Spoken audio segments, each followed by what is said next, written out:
The rain had been falling for 17 minutes. I knew because I'd counted every single one of them, standing there in Brook Street with my fingers going numb around the handle of my valise, watching that carriage gleaming black with gold accents that probably cost more than I'd earn in 5 years sitting motionless in the middle of the narrow lane like it owned the entire city. Behind it, 3 other carriages. 4. A delivery wagon whose driver had progressed from polite coughs to inventive profanity, and still, nothing moved. Still, whoever sat inside that magnificent prison of brass and leather remained perfectly content to let all of London wait while they, read correspondence? Admired their reflection? Contemplated the philosophical implications of blocking an entire thoroughfare? My boot had a hole in it. I could feel the water seeping through the worn sole, cold against my stockinged foot. I had exactly 1 hour to reach Lady Thornton's charity ball, 1 hour that was dissolving like sugar in rain, while some aristocrat decided that my time, everyone's time simply didn't matter. I knocked on the carriage door. That was my first mistake. "Excuse me," my voice came out steadier than I expected, considering my heart was hammering against my ribs like it was trying to escape. "Sir, you're blocking the entire street."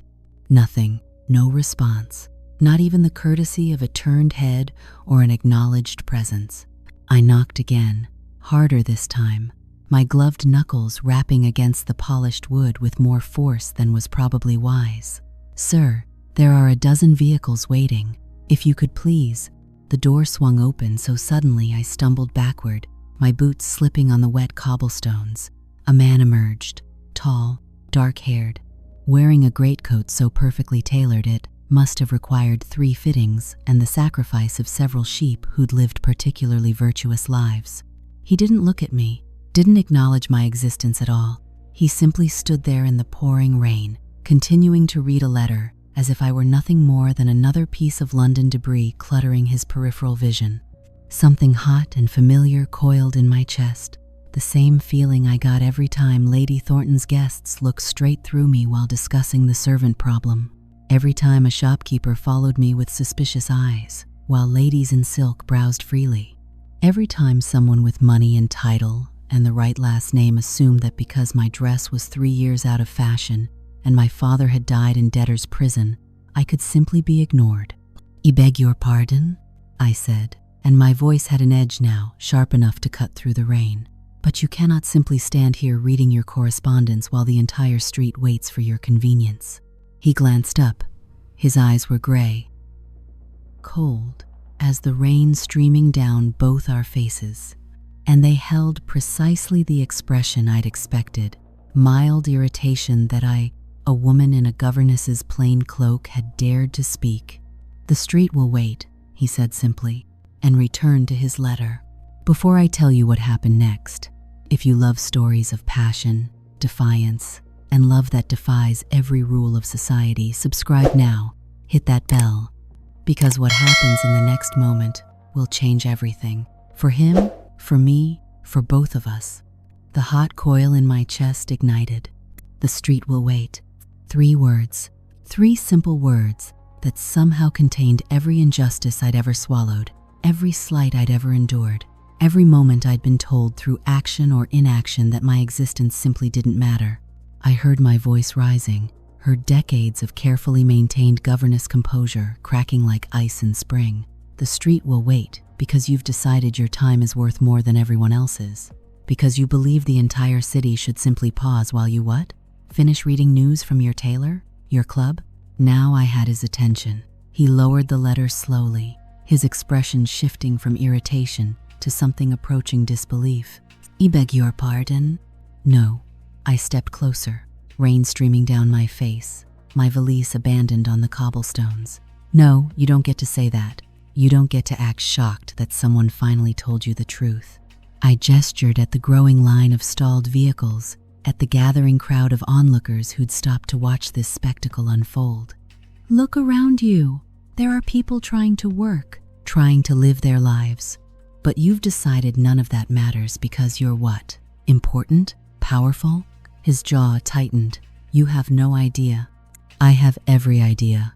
I cut him off, and somewhere in the back of my mind, A small voice was screaming at me to stop, to apologize, to remember my place. But I'd spent 26 years remembering my place, and I was so desperately tired of it. I know exactly what you are. You're a man who's been told his entire life that the world exists for his convenience, that rules about consideration and basic human decency don't apply to you. That people like me, my voice cracked, and I hated myself for it. People like me are invisible until we dare to speak, and then we're simply inconvenient. The street had gone silent. Even the delivery wagon driver had stopped cursing. I could feel dozens of eyes on me, could practically hear the collective indrawn breath of witnesses to my social suicide. Governess rails at gentlemen in Mayfair. The gossip would reach Lady Thornton before I made it back to her townhouse. I didn't care. Let them talk, let them whisper. I was so desperately, achingly tired of being invisible. The man stared at me for a long moment, his expression unreadable.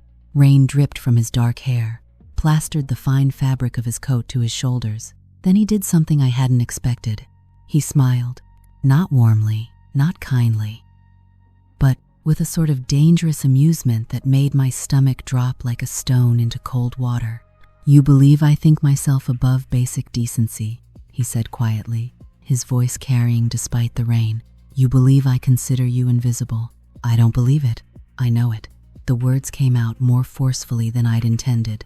"I've seen it in every man like you I've ever encountered. Men like me." He stepped closer, and I forced myself not to retreat, though every instinct screamed at me to run. "Tell me, what exactly do you know about men like me?" "I know you've never gone hungry," the words tumbled out. Years of frustration finding voice. Never worried whether your employer would keep you another month. Never stood in the rain wondering if you could afford to hire a carriage, or if you'd have to walk 3 miles carrying supplies, because spending those coins meant not eating tomorrow. Something flickered in his eyes. Surprise, perhaps, or recognition. But before he could respond, a voice called out from the crowd. "Your Grace, Your Grace. The Home Secretary is waiting." The words hit me like cold water. "Your Grace, the honorific for a..." "Oh God," I breathed, feeling the color drain from my face. The man's dangerous smile widened. "I don't believe we've been properly introduced." His voice carried across the silent street, and I knew everyone was listening. Callum Ravenswood, Duke of Greymont. The world tilted. Duke of Greymont. I had just publicly berated one of the most powerful men in England, called him arrogant and inconsiderate and essentially useless to his face in front of dozens of witnesses, told him he'd never known hardship, accused him of treating people as invisible. The Duke of Greymont, whose family had advised kings, whose word could destroy reputations with a whisper, whose wealth made Lady Thornton's considerable fortune look like pocket change. I was ruined, absolutely. Completely, irrevocably ruined. My voice failed. I tried again. "Your Grace, I didn't." "Didn't what?" He tilted his head, studying me with those cold gray eyes. "Didn't mean it? Or didn't realize who I was?" My throat closed because the terrible truth was that I had meant it. Every word. I'd meant it with my entire exhausted, frustrated, invisible soul. "Both," I managed. "Neither." I straightened my spine, lifted my chin even as my hands trembled. "I apologize for my rudeness, Your Grace, but not for my point. You were blocking the street, regardless of your title or your importance. That was inconsiderate." The crowd gasped. Someone laughed nervously, the sound cutting off abruptly as if they'd suddenly remembered where they were. The Duke of Greymont simply stared at me as if I were a puzzle he couldn't quite solve. "Inconsiderate," he repeated softly. Then, to my complete bewilderment, he turned to his driver. "Move the carriage, park it properly." The driver scrambled to obey, and within moments, the gleaming black carriage was tucked against the curb. The traffic began moving immediately, the delivery wagon driver offering me a cheerful salute as he passed. I stood frozen, rain dripping from my hair, my ruined boots squelching with every breath, waiting for the axe to fall, for the Duke to call a constable, to demand my arrest for public insolence, to destroy me with a single word to Lady Thornton. Instead, He picked up my abandoned valise. "You mentioned Lady Thornton's charity ball," he said, as if the last 5 minutes hadn't happened, as if I hadn't just committed social suicide in the middle of Brook Street. "I'm heading in that direction. I'll give you a ride." It wasn't an offer. It was a command dressed in courtesy's clothing, and I knew with sudden, terrible certainty that refusing would only make everything worse. "That's not necessary, Your Grace." "No," he agreed, opening the carriage door. "But I insist. After you, miss?"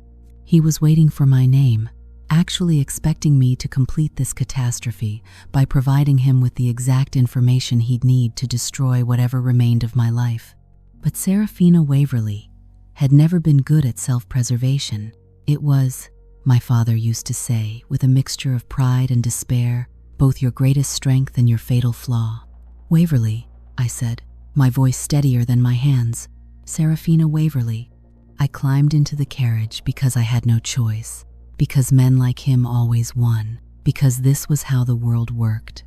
And I'd been foolish to think one moment of defiance could change anything. But as I settled onto the velvet seat across from the Duke of Greymont, watching him arrange himself with casual, terrifying grace, I felt something shift inside my chest.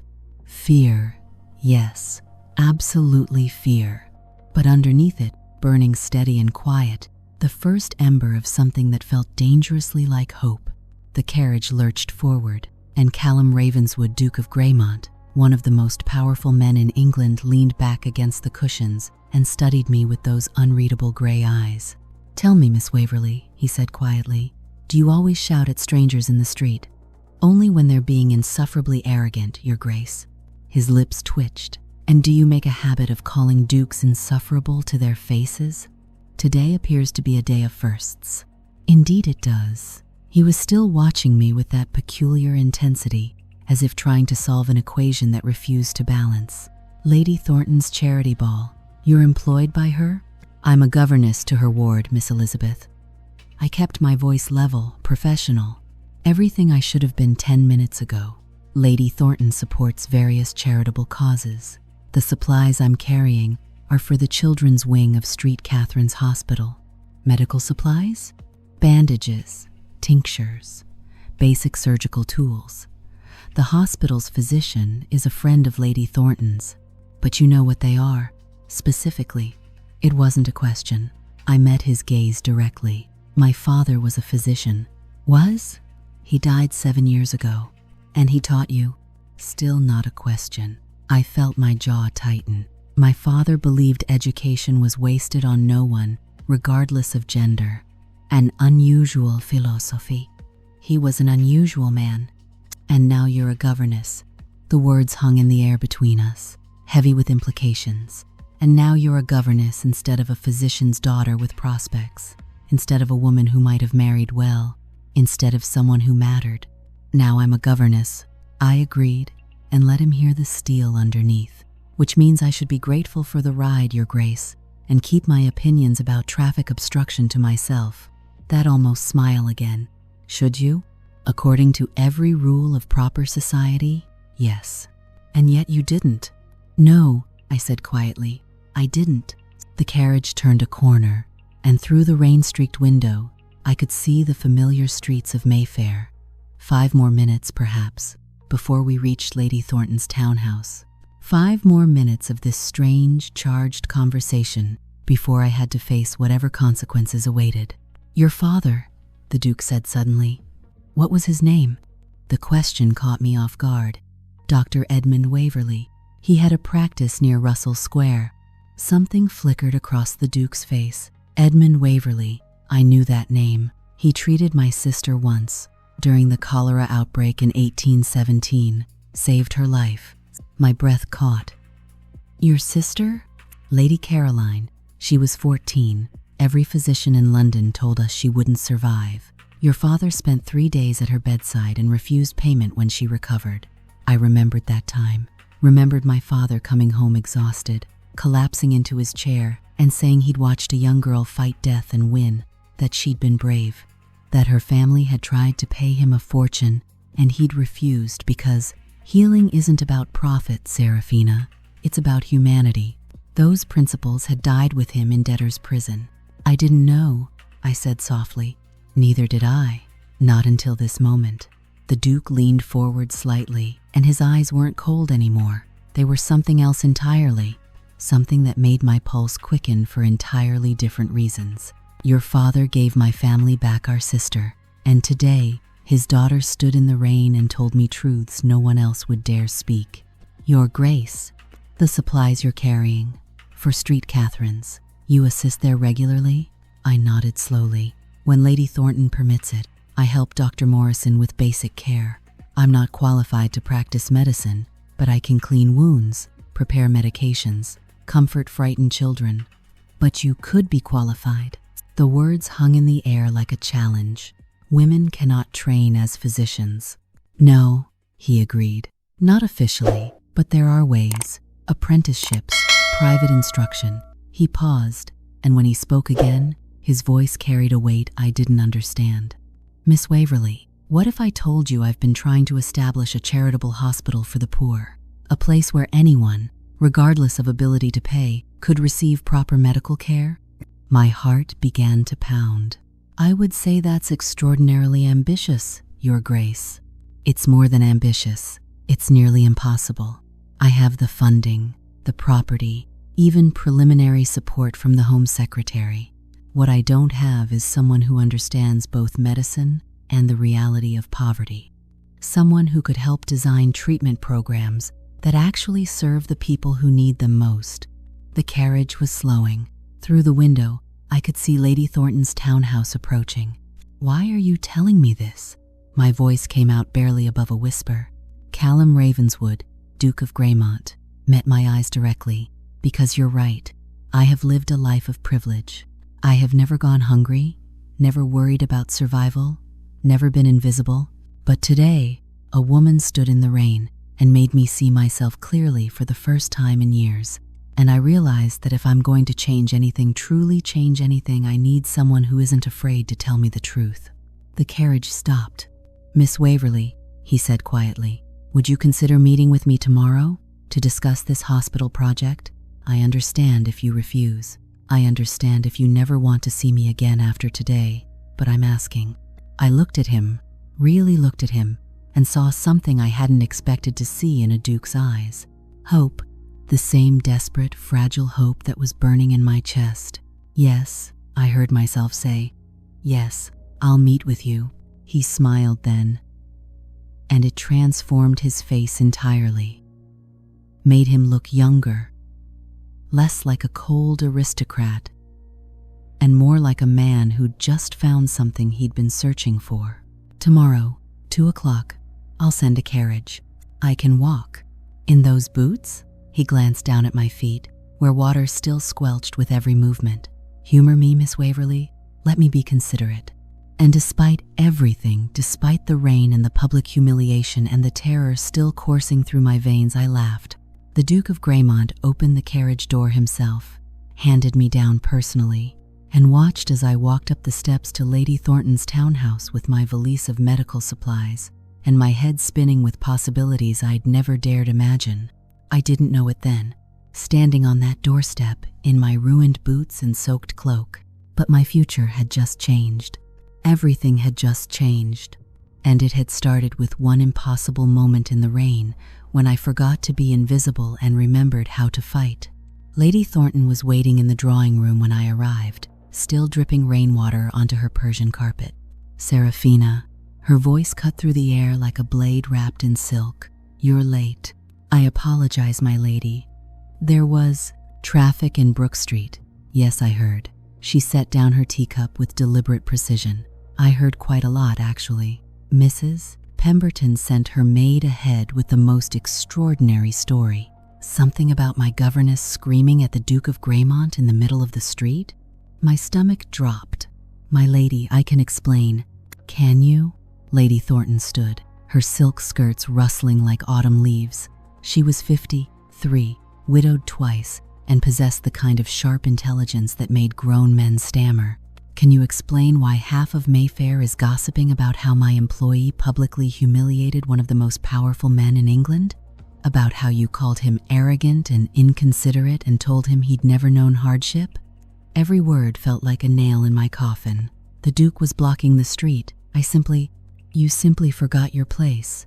Lady Thornton crossed the room, and I could see the calculation in her eyes.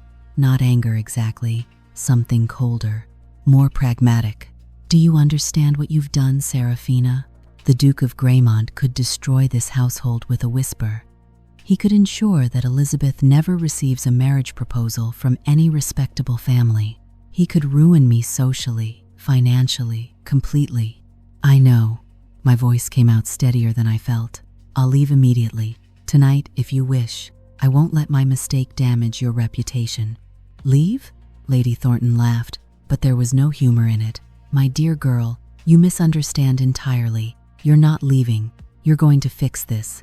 I blinked. Fix it? The Duke's secretary sent a message 30 minutes ago. She picked up a cream envelope from the side table, held it between two fingers, as if it might bite.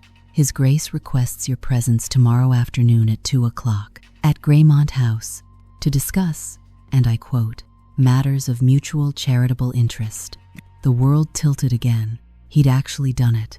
Actually sent the invitation. I don't understand, I said slowly. He's not angry? Oh, he's something. Lady Thornton's eyes narrowed, but angry isn't quite the word I'd choose. Intrigued, perhaps, or possibly calculating. The Duke of Greymont doesn't invite governesses to his home, Serafina. He doesn't send personal carriages, or mention charitable interests, or use phrases like mutual benefit. So whatever happened in that street, whatever you said or did, it got his attention. She moved closer, and her voice dropped to something almost conspiratorial. Now you're going to go to that meeting tomorrow. You're going to be polite, deferential, and absolutely perfect. And you're going to discover exactly what the Duke of Greymont wants from you. What if I refuse? Then you pack your things tonight, and I'll provide references that damn you with faint praise. No respectable household will hire you. You'll end up in some rural village teaching squires' children their letters until you die. Lady Thornton paused. Or you can go to Greymont House, see what opportunities this situation might provide, and possibly, just possibly, secure a future better than governess to my ward. She was right. I hated that she was right, but the calculation was clear. One meeting with the Duke, one chance at whatever mysterious opportunity he was offering, one possibility of becoming visible. I'll go, I said quietly. Good. Lady Thornton returned to her tea. Wear the blue dress, not the one with the worn cuffs, the newer one I gave you last month. And Serafina, whatever the Duke offers tomorrow, you'll discuss it with me first before accepting anything.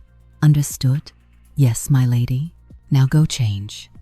Elizabeth has been waiting for her French lesson for an hour, and she's in one of her moods. I climbed the stairs to my small room in the servants' quarters, my mind racing. The Duke of Greymont wanted to see me, not to punish me, not to destroy me, but to discuss charitable work, a hospital for the poor, treatment programs, partnership. The word echoed in my head as I stripped off my soaked clothing and wrapped myself in a rough towel.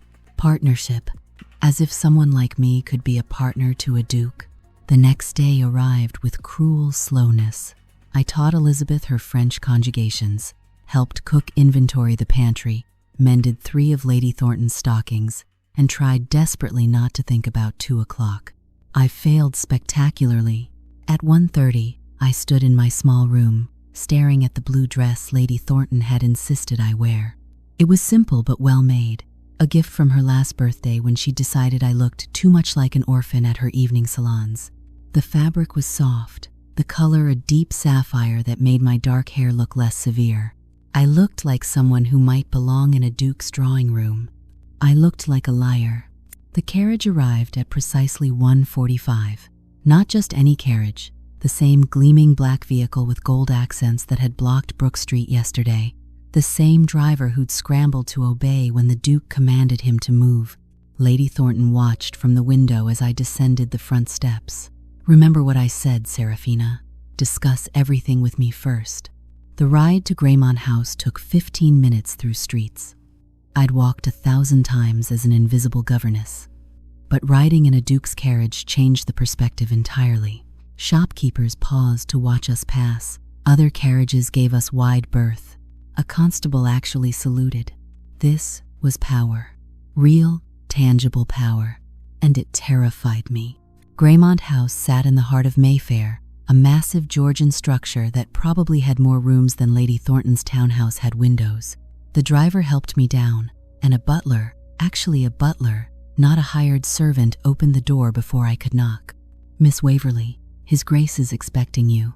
I followed him through an entrance hall that could have housed my father's entire medical practice. Marble floors, paintings that looked older than England itself, a chandelier that probably required 6 servants, and a ladder to clean. The butler led me to a study-lined floor-to-ceiling with books, real books, leather-bound and well-loved, not decorative spines purchased by the foot. And standing by the window, looking out over the gardens, was Callum Ravenswood. He turned when I entered, and for a moment, neither of us spoke.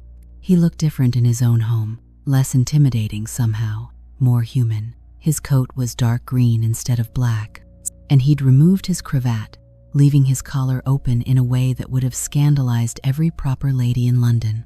"Miss Waverley." He crossed the room, offered a slight bow that felt absurdly formal given our last encounter. "Thank you for coming, Your Grace." I curtsied because Lady Thornton would murder me if I didn't. "Thank you for the invitation. Please, sit." He gestured to 2 chairs by the fireplace, waited until I was seated before taking his own. "I imagine you're wondering why I asked you here." The thought had crossed my mind, Your Grace. That almost smile again. "I told you yesterday about the hospital. That wasn't a polite fiction or an attempt to smooth over an awkward situation. I genuinely want to establish a charitable hospital for London's poor. I've been planning it for 2 years. He leaned forward, and I could see the intensity in his gray eyes. "But every physician I've consulted treats it as a theoretical exercise. They draw up plans for the building, for the staffing, for the funding. Beautiful plans that would serve wealthy patients beautifully. But not the poor," I said quietly. "Exactly." He looked at me as if I'd just solved an impossible equation. "Not the poor, not the people who actually need help, because none of these physicians have ever been poor. They've never stood in a charity ward and watched people die because they couldn't afford treatment. They've never had to choose between food and medicine. But you think I have? I know you have." He pulled a paper from his desk. "After you left yesterday, I made inquiries. Your father, Dr. Edmund Waverley, ran a practice in Russell Square for 20 years. He treated anyone who came to his door, regardless of ability to pay. He died in debtor's prison in 1818, owing nearly £2,000 to creditors. The number hit me like a physical blow. I'd known about the debts, but I'd never known the total, never wanted to know. My father believed medicine was a calling, not a business," I said, my voice tight. "So do I." Callum set the paper aside. "Which is why I need someone who understands what he understood. Someone who's seen poverty, who knows what the poor actually need, not what wealthy philanthropists think they need." He stood, crossed to a table covered in architectural drawings. "This is the building, former workhouse near Whitechapel. 3 stories, large enough for 50 beds, separate surgical wing, dedicated children's ward."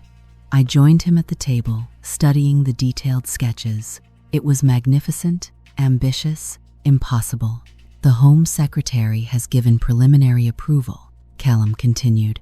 "I have the funding, the property, support from several prominent families. What I don't have is someone to help design the actual treatment programs. Someone to ensure we're building something that will genuinely help people instead of just making the wealthy feel charitable." He turned to face me directly. "Miss Waverley, I'm offering you a position, not as a governess, not as a servant, but as a consultant. You would work with me to develop protocols, treatment plans, staffing requirements. You would help me build something that actually matters." My throat had gone dry. "Your Grace, I'm not qualified. You're more qualified than anyone I've met."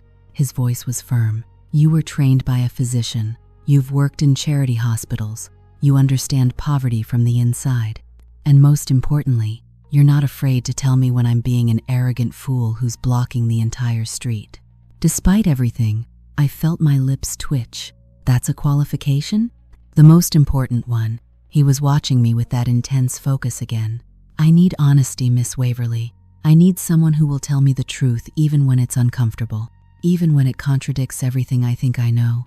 And in return, I made myself ask the practical question. You would pay me?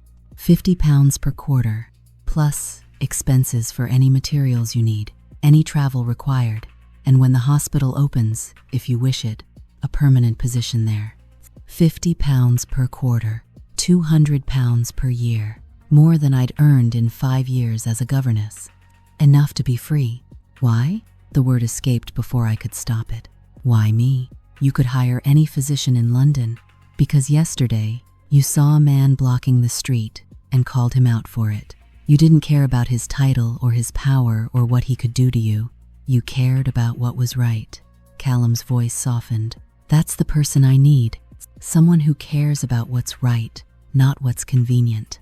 I looked down at the architectural drawings, at the carefully planned wards and surgical theaters and children's rooms, thought about my father, who died trying to help people who couldn't pay, thought about the years I'd spent invisible, watching the world move around me while I stood still, thought about Lady Thornton's warning to discuss everything with her first. Yes, I heard myself say, yes, I'll do it. And as Callum Ravenswood's face lit with genuine joy, as he reached out to shake my hand with a grip that was firm and warm and real, I realized something that should have terrified me. I'd just accepted a position that would change everything, that would put me in constant contact with one of England's most powerful men, that would make me visible in ways I'd never imagined, that would require me to trust a duke I'd met by shouting at him in the rain. But as I left Greymont House an hour later, with a folder of plans under my arm and a partnership agreement signed in my name, I felt something I hadn't felt in 7 years. Not just hope, purpose. The scandal reached me 3 days later. I was in Lady Thornton's library, reviewing the hospital plans Callum had given me, when Elizabeth burst through the door with a newspaper clutched in her hands and murder in her 15-year-old eyes. Is it true? She demanded. Are you actually working with the Duke of Greymont? My stomach dropped. Elizabeth, where did you hear? It's in the Morning Chronicle. She threw the paper on the desk, and I saw the headline that would destroy everything. Duke of Greymont's mysterious new companion.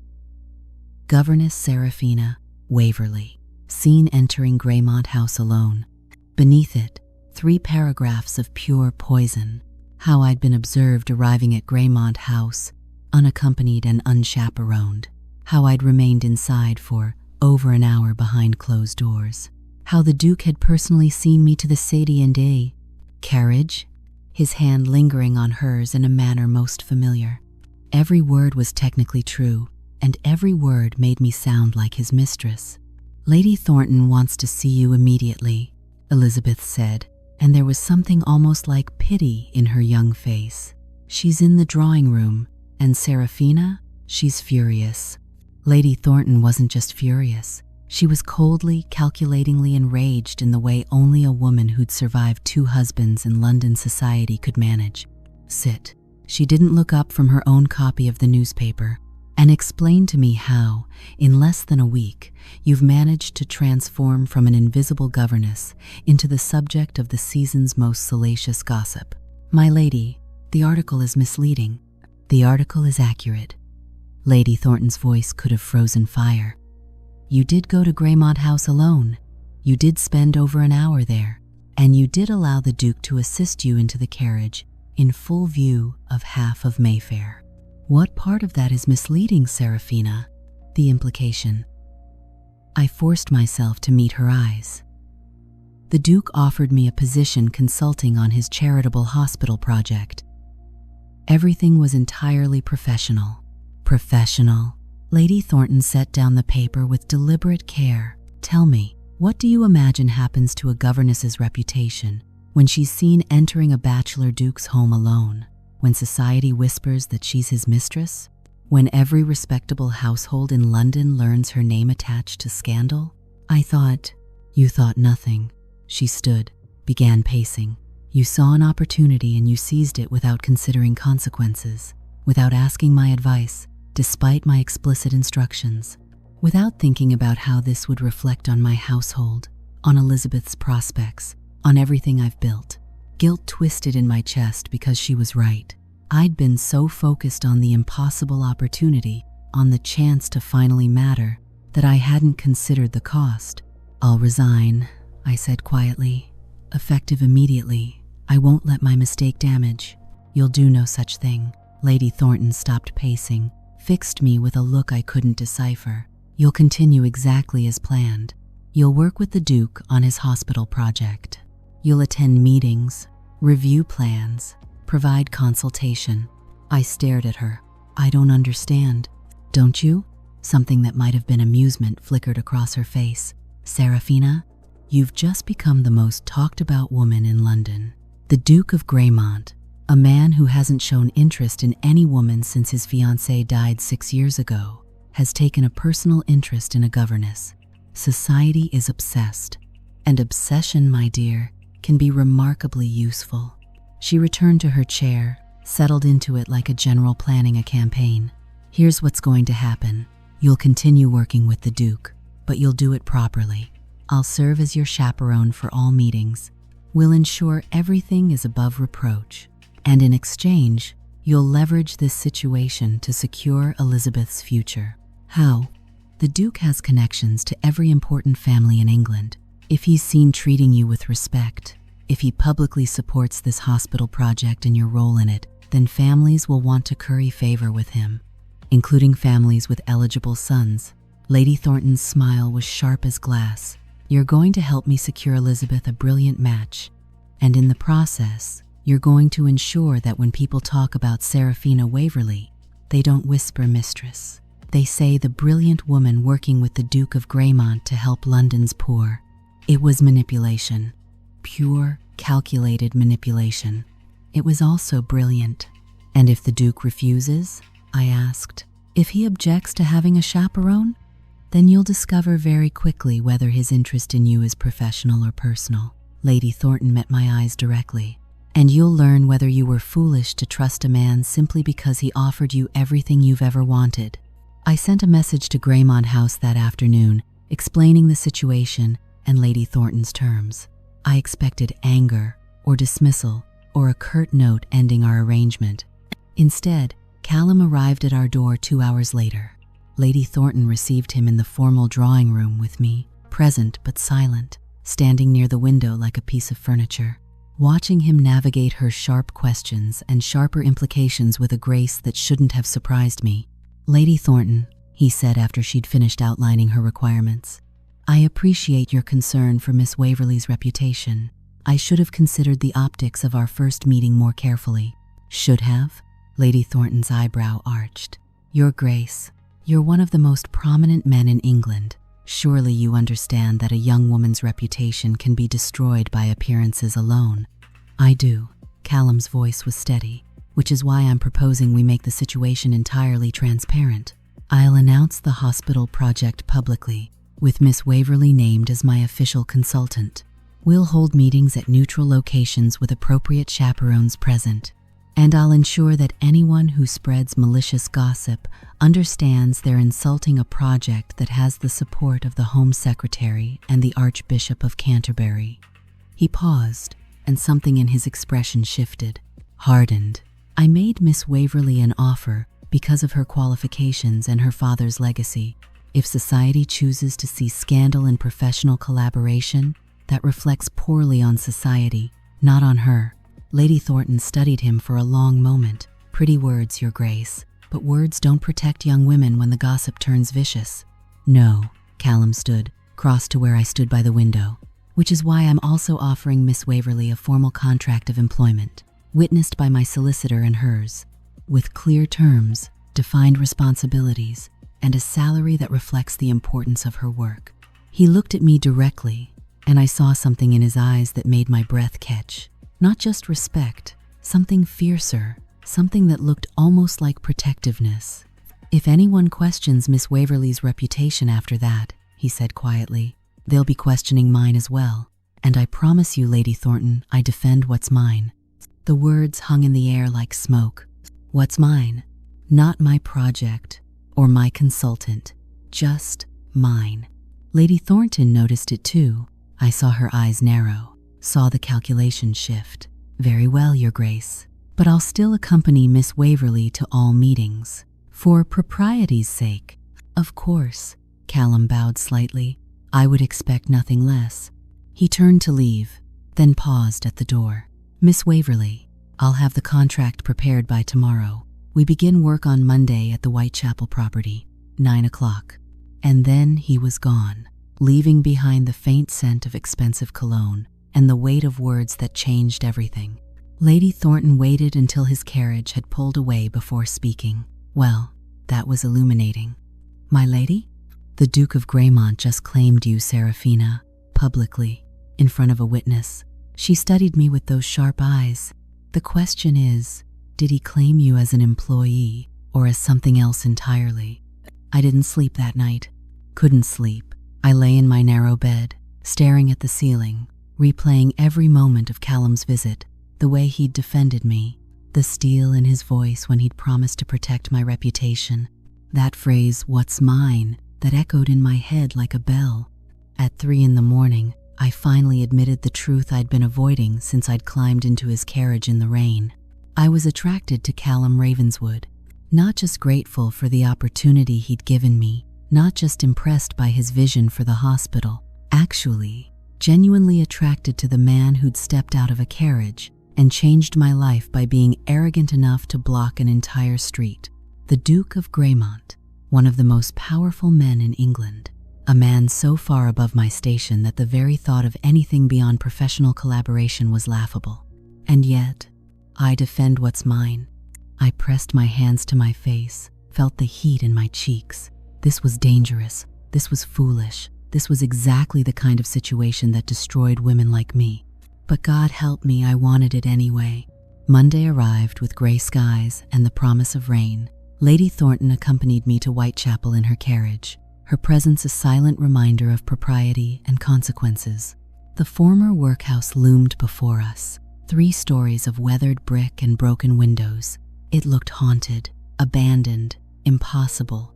Callum was waiting at the entrance, reviewing plans with a man I didn't recognize. He looked up when our carriage arrived, and his entire face transformed. He smiled. Not the dangerous almost smile from Brook Street, a real smile, warm and genuine and directed entirely at me. Miss Waverley. He crossed to help me down, and his hand was warm through my glove.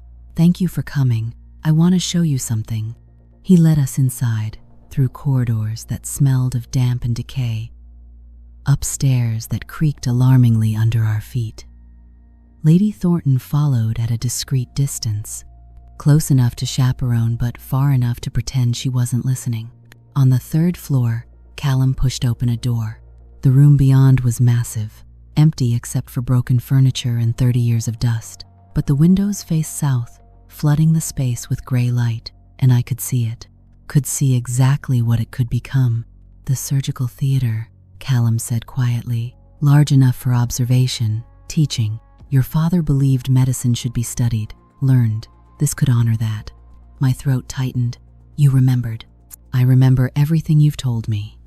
He moved closer, and his voice dropped. The children's wing will be on the 2nd floor. Maximum sunlight, separate from the adults. And the ground floor, Seraphina, I want a treatment room where anyone can walk in. No questions about payment, no judgment, just help. He turned to face me fully, and the intensity in his eyes made me forget how to breathe. Your father died trying to build this. Let's build it for him, together. It was too much. The weight of his attention, the sincerity in his voice, the impossible vision he was offering. I felt tears burning behind my eyes and refused to let them fall. Your Grace? Callum. The word was barely a whisper. When we're working, just Callum. Behind us, Lady Thornton cleared her throat pointedly. Callum stepped back immediately, propriety reasserting itself like a physical barrier. But the moment hung between us, charged and dangerous and absolutely, catastrophically real. This wasn't just about a hospital anymore, and we both knew it. As we toured the rest of the building, discussing plans and possibilities and practical details, I felt the truth settling into my bones like winter cold. I was falling for Callum Ravenswood, and it was going to destroy everything. The hospital was scheduled to open in 6 weeks. 6 weeks of working alongside Callum nearly every day. 6 weeks of pretending my heart didn't race when he leaned over the plans, his shoulder brushing mine. 6 weeks of Lady Thornton's increasingly suspicious glances and London society's relentless gossip. 6 weeks of falling deeper into something that could only end in ruin. I was reviewing supply inventories in the ground floor treatment room when I heard the commotion upstairs. Raised voices, the crash of something heavy hitting the floor. Then Callum's voice, sharp with authority I'd never heard before. "Get out. Now." I dropped the inventory sheet and ran. The second floor was chaos. 3 men in expensive coats stood blocking the corridor, while Callum faced them with barely controlled fury. Behind him, construction workers had stopped mid-task, tools forgotten in their hands. "Your Grace," one of the men said, his voice dripping with false civility. "We're simply expressing concern about the neighborhood. A charitable hospital in Whitechapel will attract undesirable elements." "Undesirable elements?" Callum's voice was ice. "You mean the poor, the sick, the people who actually need help." "We mean criminals, disease carriers, people who will lower property values and drive away decent folk." The man's eyes flicked to me, standing frozen at the top of the stairs. "Though I see your Grace has already begun attracting questionable companions." The insult hit like a slap. I felt my face flame, felt every worker's eyes turn to me. Callum moved so fast I almost didn't see it. One moment he was standing still. The next, he had the man by his perfectly starched cravat, pressing him against the wall. "Say another word about Miss Waverley," he said quietly, "and I will personally ensure you never do business in London again. I will ruin you so thoroughly that your children's children will curse your name. Do you understand?" The man's face had gone purple. "Your Grace, I do. You understand?" Yes, I understand." Callum released him with a shove. "Now get out of my building, all of you." The 3 men fled like rats from a sinking ship, their footsteps echoing down the stairs. The workers slowly returned to their tasks, but the tension remained thick as smoke. I found my voice. "Callum." "Not here." He strode past me, down the corridor to the small office we'd claimed as headquarters. I followed, my heart pounding, and closed the door behind us. He stood with his back to me, hands braced on the desk, breathing hard. "I'm sorry you had to hear that. You just threatened to destroy a man for insulting me." "Yes." "Callum, you can't. People will talk. Let them talk." He spun to face me, and the raw emotion in his eyes stole my breath. "Let them say whatever they want. I'm done pretending I care what society thinks." "What are you saying?" "I'm saying that for 6 weeks, I've watched you transform this place from a ruin into something that could actually help people. I've watched you negotiate with suppliers who tried to cheat us, comfort construction workers who were injured, redesign entire treatment protocols because you noticed something no one else saw." His voice dropped. "I'm saying that every morning I wake up thinking about you, and every night I lie awake wondering if you feel even a fraction of what I feel." The world stopped. "Callum," his name came out barely a whisper. "I'm a governess. You're a duke. This isn't. It can't." "Why not?" He crossed the space between us in 3 strides. "Because society says so? Because some arbitrary rules decided centuries ago that people like us shouldn't choose who we care about? Because it will destroy me." The truth burst out, raw and desperate. "Because when this ends, and it will end, I'll be the fallen woman who dared to reach above her station. I'll be ruined, unemployable, alone, and you'll go back to being the Duke of Greymont, and this will be nothing but a scandal you eventually forget." "Is that what you think?" His voice cracked. "That you're forgettable? That this is just some passing fancy? What else could it be?" "It could be the truth." He reached out slowly, giving me time to pull away. When I didn't, his hand cupped my face with a gentleness that made my chest ache. "Serafina, I haven't cared about anyone since Charlotte died 6 years ago. Haven't wanted to. Haven't been able to imagine feeling anything but grief and duty and the weight of a title I never wanted." His thumb traced my cheekbone, and I felt tears burning. And then you stood in the rain and shouted at me for blocking the street. You called me arrogant and inconsiderate and fundamentally useless. And you were right about all of it. You saw through every defense I've built and forced me to see myself clearly for the first time in years. Callum, I'm in love with you. The words fell between us like stones into still water. I've been in love with you since that moment in the rain when you forgot to be invisible and remembered how to fight. And I know it's impossible. I know it breaks every rule. But I'm asking you, begging you to tell me if there's any chance you might feel the same. I should have said no, should have protected myself, protected him, protected whatever fragile future I might still have. Should have remembered every lesson life had taught me about knowing my place and accepting reality. Instead, I told him the truth. I love you too. The words felt like jumping off a cliff, like freedom and terror combined. I love you so much it terrifies me. I love you and it's going to destroy everything, but I can't pretend anymore that I don't. His smile was like sunrise, like every impossible thing suddenly becoming real. And then he kissed me. It wasn't the first kiss I'd ever received. There had been a clumsy baker's son when I was 16, before my father died. But this was different. This was Callum's hand threading through my hair, his other arm pulling me close, his mouth on mine like I was something precious he'd been searching for his entire life. This was choosing impossibility over safety, choosing love over survival, choosing to be visible, even if it meant being destroyed. When we finally broke apart, both breathing hard, Callum rested his forehead against mine. Marry me. I laughed, the sound breaking on a sob. You're insane. Marry me, Serafina. Not because it's proper or expected or makes any kind of sense. Marry me because I want to spend every day for the rest of my life arguing with you about hospital protocols and watching you terrify suppliers and listening to you tell me when I'm being an arrogant fool. The scandal will be enormous, he agreed. Society will have an absolute fit. There will be gossip and judgment and probably several elderly ladies fainting at balls. And I don't care. I don't care about any of it if it means I get to wake up next to you every morning. I pulled back enough to see his face, to see if he truly meant it. Callum, you would lose everything. Your position in society, your political influence, my what? My ability to stand in ballrooms with people who've never done a single meaningful thing in their lives? My invitations to events where everyone pretends to care about charity while doing nothing to actually help? He cupped my face in both hands. Serafina, you are the only thing that matters. You and this hospital, and building something that actually makes a difference. Everything else is just noise.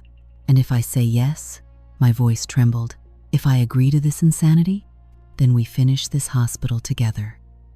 We open it as husband and wife.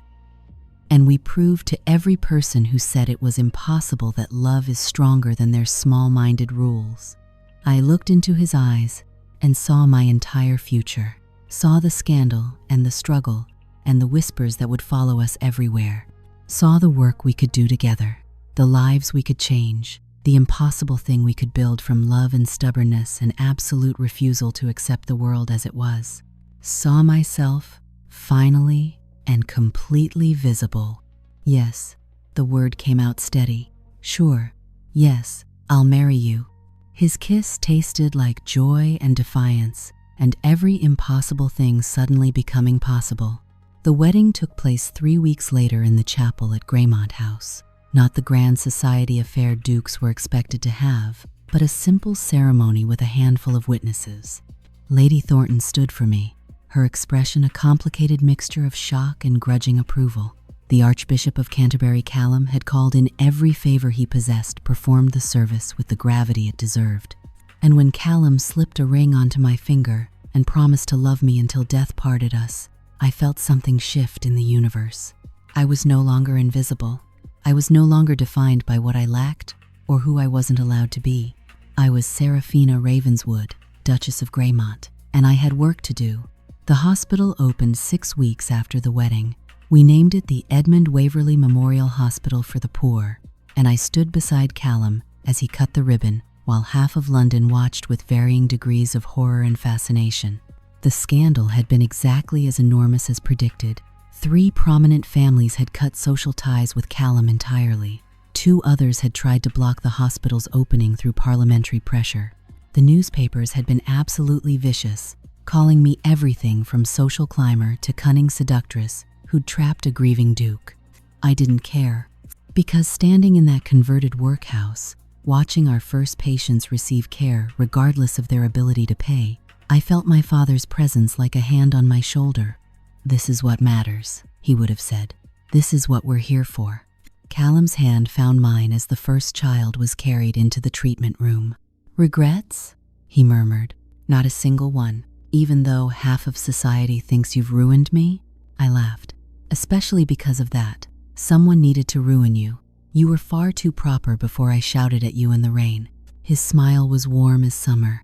Best thing that ever happened to me, being shouted at by an angry governess in worn boots.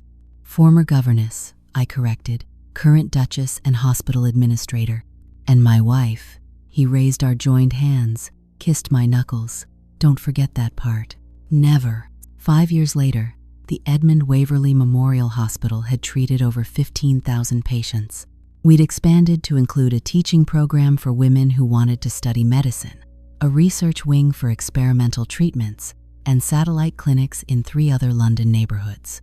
And standing in our original treatment room, watching a young woman brilliant and determined and desperate to help people complete her first unsupervised surgery, I felt the circle close.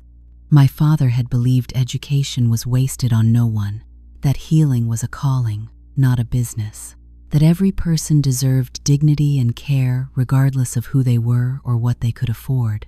He died trying to live those beliefs. But his daughter, the invisible governess, who'd found her voice in the rain, had built them into something that would outlast us all. Callum appeared in the doorway, still impossibly handsome, even after 5 years of marriage and partnership, and building something that mattered. "Ready to go home?" I took one last look at the treatment room, at the young woman closing her surgical incision with steady hands, at the patient who would live because we dared to build something impossible. "Yes," I said. "Let's go home." We walked out of the hospital into the London evening, hand in hand, Duchess and Duke who'd chosen love over propriety and changed the world by refusing to accept it as it was. And somewhere in the gathering darkness, I could have sworn I heard my father laughing. If this story of love, defiance, and refusing to be invisible touched your heart, please show your support. Hit that like button. Subscribe to Velvet and Vintage Tales for more stories of passion and courage that transcend time. And turn on that notification bell so you never miss a tale of romance that dares to break every rule. Because some loves are worth fighting for, some dreams are worth the scandal, and some people are worth choosing, even when the entire world says it's impossible. Thank you for journeying with me through Serafina and Callum's story. Until next time, remember, you are never as invisible as the world wants you to believe.